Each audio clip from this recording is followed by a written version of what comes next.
And I said, you know, Bob Walker's come all the way from Grafton, and his son, who's been performing on the comedy circuit in Melbourne.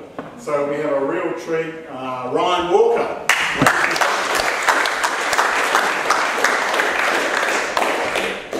Thanks very much, guys. You're very lucky to have me here tonight. I usually refuse to perform unless it's below 3 ceiling fans and 2 disco balls. So you've brought the goods. Good stuff. I should just clear something up before I do begin. I am not in IT. Yeah, right.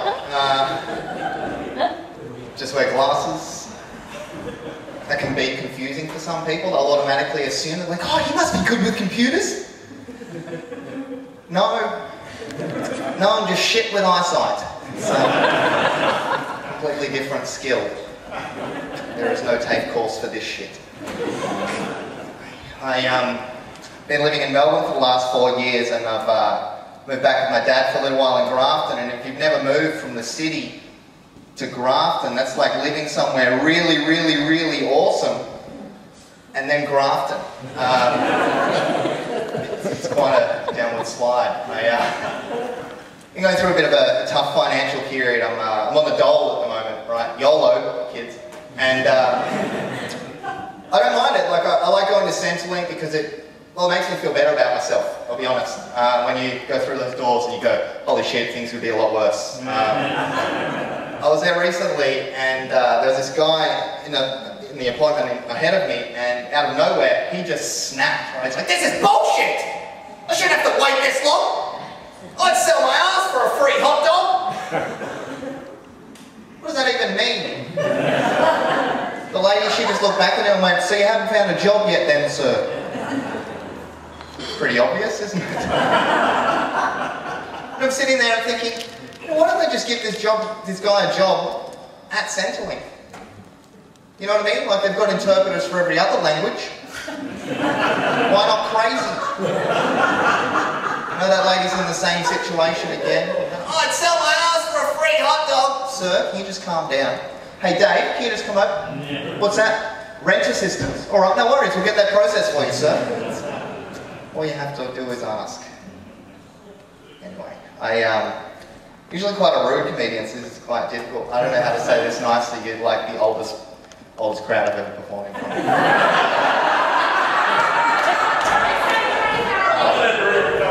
I'm sorry, what was your name, man? Yeah. Lee? Like you were complaining that there weren't enough young people here, and I was like, I know. I don't want to be too rude. That was rude? Oh no, I don't mean it like that. I'm just... Okay, it was rude, you're right. Sorry, I'll take my disco balls and go. Kidding. I don't really want to push the bar too much. It's a bit embarrassing, right?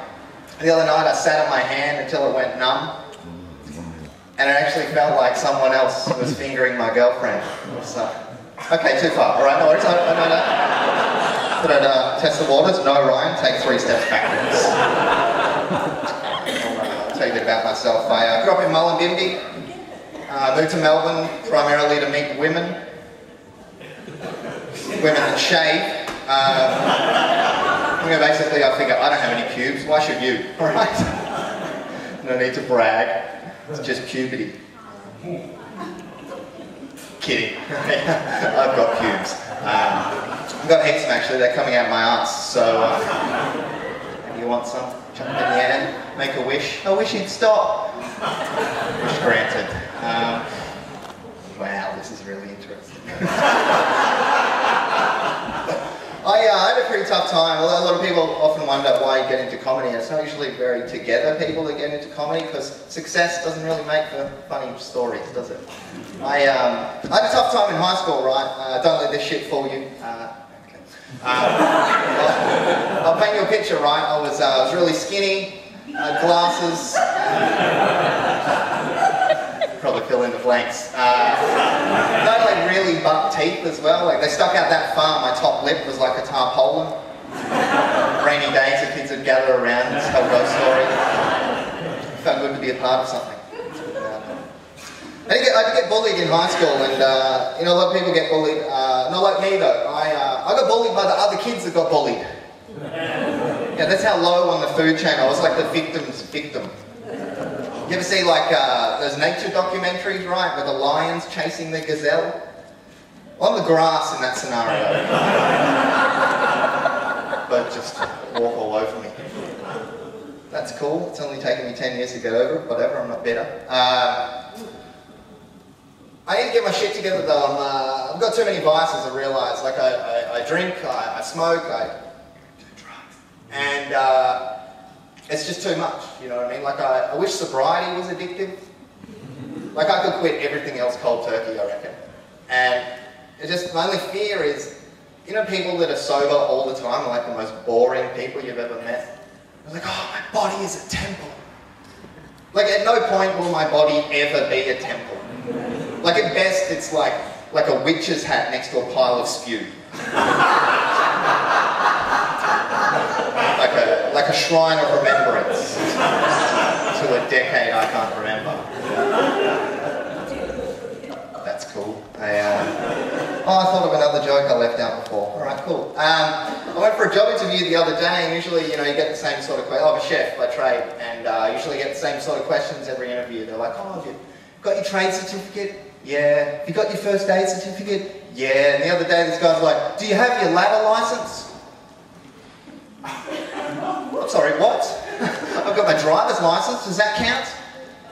Did anyone hear of this? You know you need a license to climb a ladder now? That's OH&S. Is that strict? You need a ladder, like what the hell is the test? Do you know what I mean? Like what do you just walk into Bunnings? Some old bogan dude comes out, you know, champ, how you going? Here for the license test? Alright, I'll take you through it, mate. Pay attention, alright? What you need to do is climb to the top. Now, this is tricky, alright, mate? You pay attention, alright? Climb to the top and climb back down. Do you think you can do that?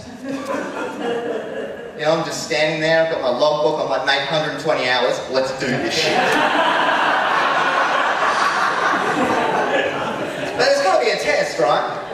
But I mean, like, how embarrassed would you be if you failed that test? Do you know what I mean? You couldn't face your friends, could you? Like, hey man, how'd you go with the test? You get your license? I don't want to talk about it. I mean, now if I want to climb a ladder, I've got to take mum up with me. It's just embarrassing.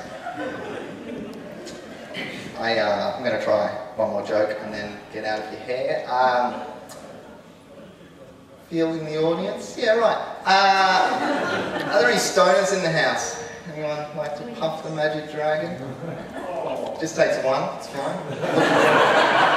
Look at Gandhi, he can change the world. You have done, that's fine. Move on. I don't know, maybe it's because I grew up in Byron, right? But I think it's time that we legalise marijuana. Like there's heaps of reasons I could run off, but I think the top of that list has to be, it'll help with gay marriage.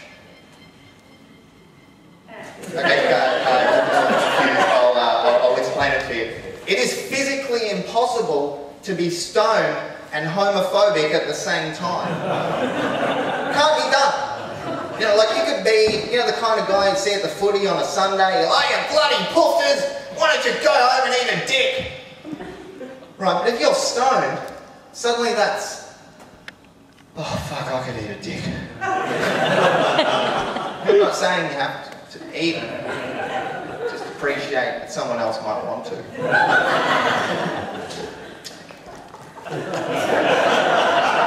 I want to do one more, but I'll do one. Alright, cool. I don't. Make it excellent. I'll try and relate to the old guys.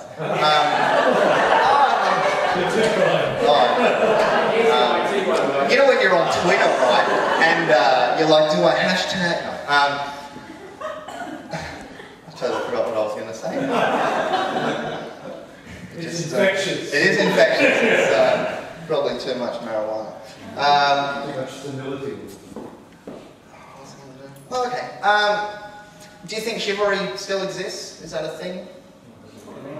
I think like feminism's making it tough to be a guy now. Like, I was on a date with this girl recently, and my mum raised me right, you know, I was like opening doors and stuff, and she just stopped me, she's like, I'm sorry, I just find chivalry really oppressive. Like, is that a thing? Like, that's the first time in my life anyone's asked me, hey, can you treat me worse? This whole dignity and respect thing, it's got to end. I just feel so persecuted. Anyway, we went back to her house, right? And just for a joke, I opened every jar in the kitchen.